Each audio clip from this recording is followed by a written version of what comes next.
Paris Conference adopted many of the Congress of Vienna's procedures, including the differentiation of powers with general interest and powers with special interest.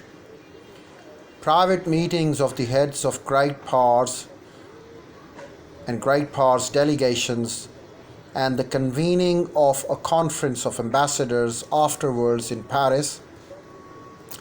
The peace conference, the treaties, and the later conferences were conducted bilingually in English and French after the United States joined Britain in a world councils.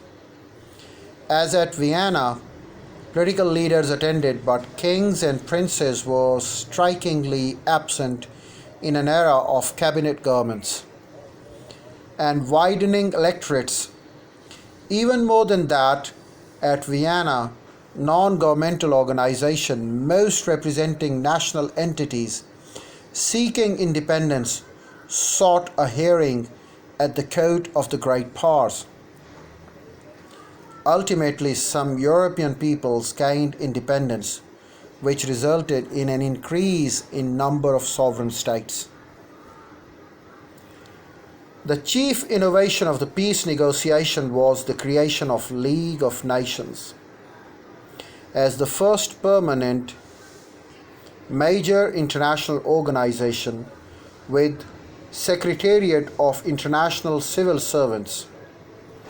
The League introduced parliamentary diplomacy in a two-chamber body, acknowledging the equality of states in its lower house and the supremacy of great powers in its upper one. As neither chamber had much power, however, the sovereignty of the members was not infringed.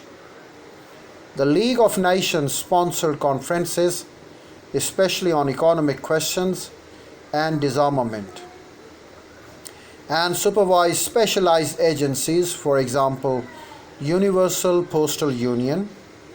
New specialized agencies were established to handle new areas of diplomacy. The International Labour Organization addressed domestic issues and included non-governmental representatives, and the Mandate Commission exercised site supervision over colonies of the defeated powers, which had been distributed to the victors technically as a mandates of the League. Despite the presence of a Latin American bloc and a few independent quasi-independent states of Africa and Asia, the League of Nations was a European club. Diplomats became orators again in the halls of Geneva, but the topics of parliamentary diplomacy were often trivial. Decisions taken in public were rehearsed in secret sessions. One important matters of foreign ministers attending League councils met privately in a hotel room. In 1923, League revealed its impotence by dodging action of Corfu crisis, in which Italian troops occupied the Greek island following the murder of an Italian general on Greek soil. In later years, League failed to improve its record in dealing with international crises. The weakness of League of Nations was aggravated by the absence of United States, whose Senate refused to ratify the peace treaties by which League was created.